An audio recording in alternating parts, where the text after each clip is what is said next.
அண்மை செய்தியை பார்க்கின்றோம். கோவை மாவட்டம் பொள்ளாச்சியில் சரக்கு ஆட்டோ கவிழ்ந்து விபத்து நேரிட்டிருக்கிறது. அதனுடைய சிசிடிவி காட்சிகளை பார்க்கின்றோம்.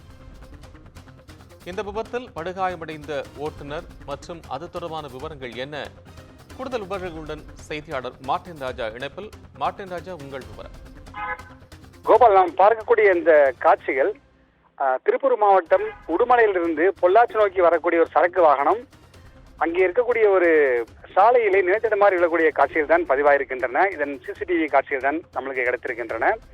அதாவது இன்று பிற்பகல் அளவிலே உடுமலைப்பேட்டையிலிருந்து பொள்ளாச்சி நோக்கி சரக்குகளை ஏற்றிக்கொண்டு வந்த ஒரு ஏஸ் வாகனம் ஒன்று பொள்ளாச்சி நோக்கி வந்த பொழுது அங்கே அந்த அந்த அந்த சாலையில் இருக்கக்கூடிய மண்ணில் அது சரியாக பராமரிக்கப்படவில்லை என்று காரணம் கூறப்படுகிறது. அந்த வாகனம் சென்ற பொழுது நிலைத்தடுமாறி கீழே விழுகும் காட்சிகள் தான் பதிவாகி இருக்கின்றன.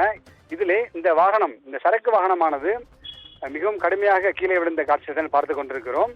இதிலே இந்த வாகனத்தை ஓட்டி வந்த ஓட்டுநர் சக்திவேல் சிறு காயங்களுடன் மற்றும் லேசான காயங்களுடன் இவர் தற்பொழுது மருத்துவமனை அனுமதிக்கப்பட்டுள்ளார். கோபால்.